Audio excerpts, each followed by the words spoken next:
In today's video, I'm going to teach you how to upload a React Vite project to GitHub. By the end of this guide, you'll have your React project safely stored in a GitHub repository, available for collaboration, version control, or just as a backup. Let's dive right into the process. First things first, we need to navigate to your Vite project folder. Open a terminal and use the change directory command with the path to your project folder. This sets the terminal to operate within your project directory. It's like moving to the control room where all the project setup will take place. Next, let's talk about the -gitignore file. If a .gitignore file isn't already present, you'll need to create one. This file is crucial because it tells Git which files or directories to ignore, preventing them from being uploaded to the repository. In most Vite projects, this file is automatically included, but it's always a good idea to double check. Make sure it lists node modules, dist, and the .env file. These folders and files usually contain environment-specific configurations and large dependencies that don't need to be part of the repository. Ignoring them helps to avoid unnecessary bloat and potential security risks. With the setup complete, it's time to initialize Git in your project folder. This is done with the command git init. This command sets up a brand new Git repository in your project folder, getting it ready to track your modifications.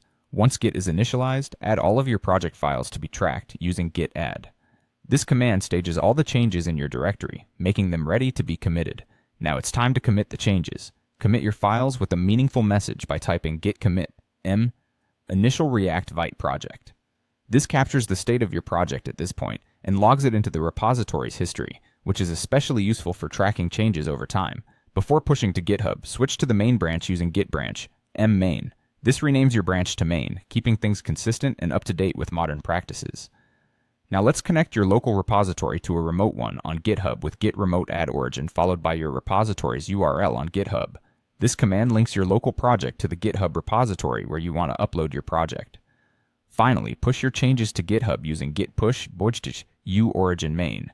This command uploads all your committed changes to the GitHub repository, making them accessible online. If you prefer using Visual Studio Code, there's an integrated way to upload your project as well. Open your project in VS Code, navigate to the source control panel by pressing Ctrl+Shift+G, and choose Initialize Repository. After committing your files, simply click on Publish to GitHub. You'll be prompted to choose whether your repository is public or private based on your preference. Congratulations, your React Vite project is now successfully uploaded to GitHub. Whether using the command line for precise control or Visual Studio Code's user-friendly interface, you've mastered the essential steps for maintaining your project in the cloud.